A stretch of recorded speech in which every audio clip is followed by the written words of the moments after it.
In a previous episode, we discovered the geological story of the Hocking Hills State Park in Ohio. And we told tales of ghosts and fairies in and around Old Man's Cave. Now we're on the southern end of the park to discover Ash Cave, which is said to be the most spectacular feature in all of Hocking Hills. Welcome to the Adventure Closet. I'm Liz, and this is Charlie. We are two 80s and 90s kids that never lost their sense of wonder. We're all over the map, exploring wild and abandoned places, discovering rocks, geology, and history of different areas, all while living and traveling in our minivan Opal. I guess you can say our life is a mixtape of adventures. So hop in the van, hit the subscribe button, and let's go somewhere.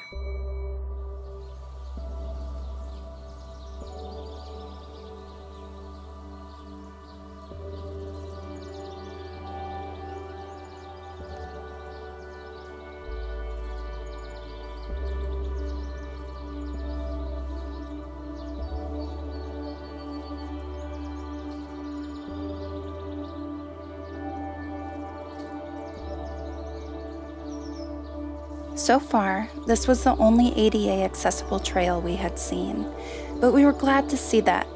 It led to the crowning jewel of this incredible park, and it was there for everyone of all abilities to admire.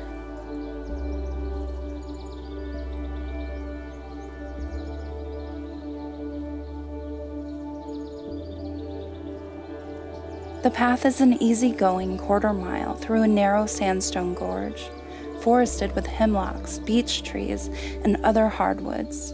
And in spring and summer, it is said that wildflowers paint the way there. Some of the flowers you might see dappled along the trail include trout lily, Dutchman breeches, Jack in the Pulpit, jewelweed, and our very favorite, trillium.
Are huge.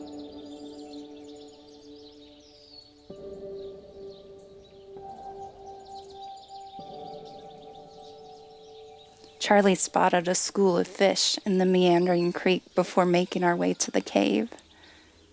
We sat and watched them for a while.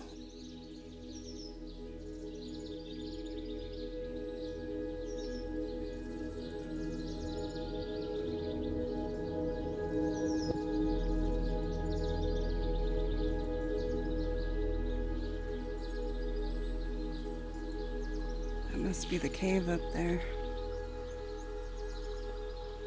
Yeah, that is pretty tall.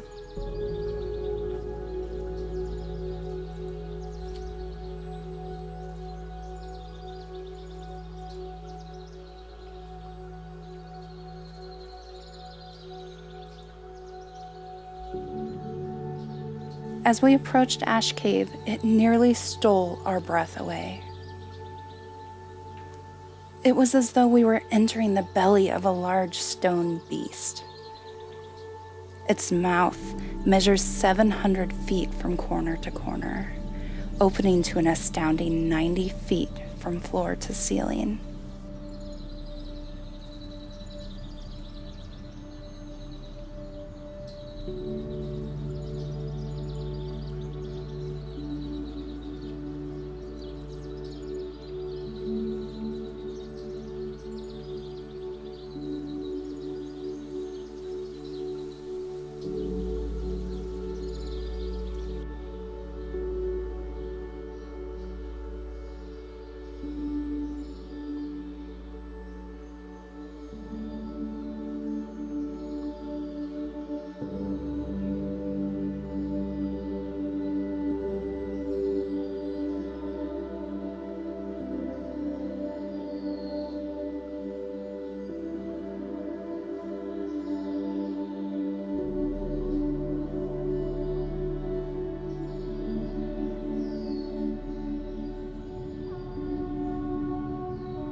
We sat along a bench carved from sandstone as we gazed out into the picturesque wilderness. It's easy to imagine that there were people drawn to this place long before us. Ash Cave is the largest recessed cave in all of Ohio, so you can envision the value in its stony shelter, let alone the impact of its awe. And how did it get its name? Well, that has a lot to do with what settlers discovered upon finding this cave.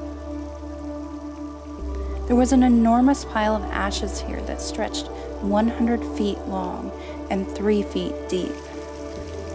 Archaeologists concluded that indigenous people had sheltered here between travels to villages from West Virginia all the way to central Ohio.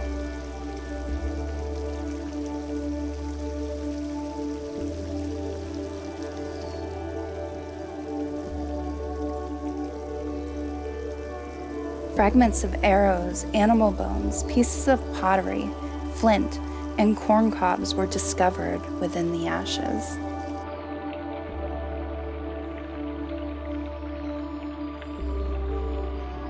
European settlers used the cave as a church for many years until one was built nearby.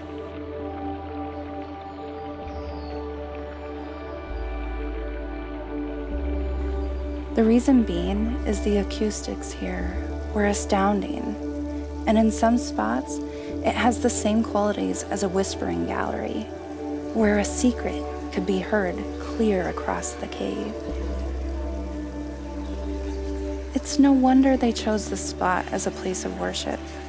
We imagine their gospel echoing through the centuries of time.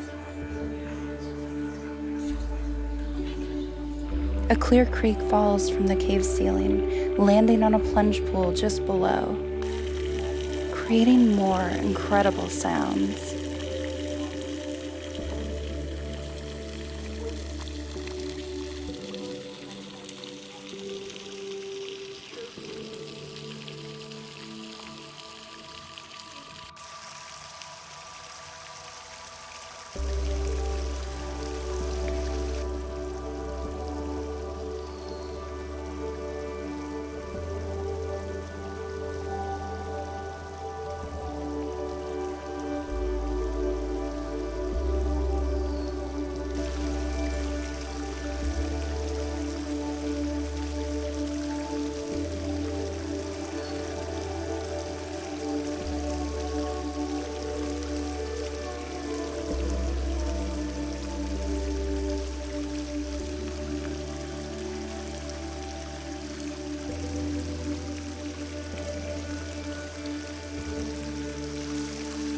I felt compelled to feel the cool waters wash upon my face. And then I thought of the Shawnee people who must have worshipped here too. This led to learning about water drums.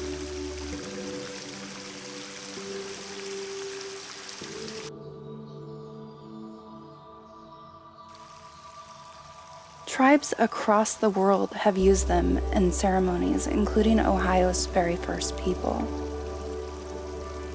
They were round instruments made of hollow logs or clay pots, their roundness representing the earth and the never-ending circle of life. Animal hides stretched across their airy surfaces, and just like the hollowness of Ash Cave, their depths were filled with just the right proportion of sacred water to create the perfect tone.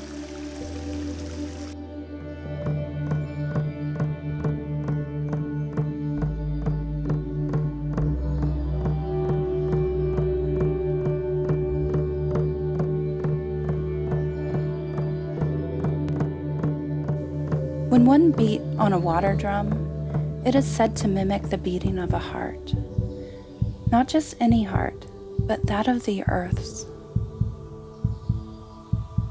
When played, the music is speaking to its drummer, a direct connection to the heart of the earth. Water is believed to be the life's blood of the earth and all living things, including ourselves. Its music is sung in a language we can all understand, no matter where you are from or who or what you worship. The Ash Cave is a representation of that to us. A place discovered and rediscovered again and again, shared by worshipers of the earth and all 5,000 versions of God.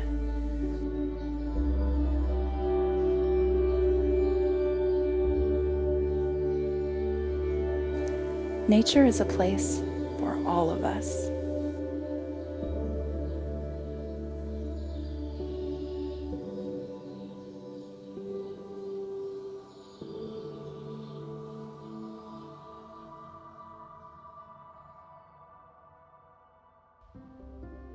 Okay, here's a moment of realness for you guys. I'm sorry to end this on this note, but we do like to be real with you guys. Sometimes we have to recreate a moment that we wanted to have for our viewers to enjoy. But this particular trail was a little busy, and combined with that killer acoustics and some, not so pleasant people, well, this is what really happened.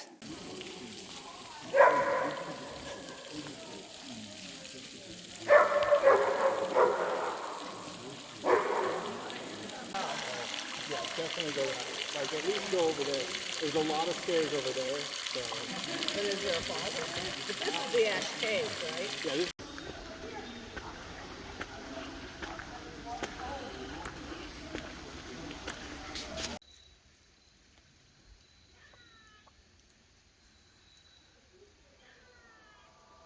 If you want the peaceful experience that we created for you here in video, we would recommend, if you make a trip out to the Hocking Hills, that you do this particular trail early in the morning and maybe on a weekday.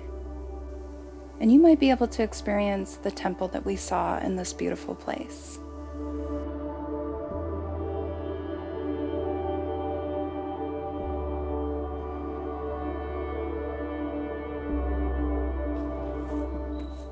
You know what I was just thinking? So we were down there at the cave, and there was this couple that was yelling back and forth at each other.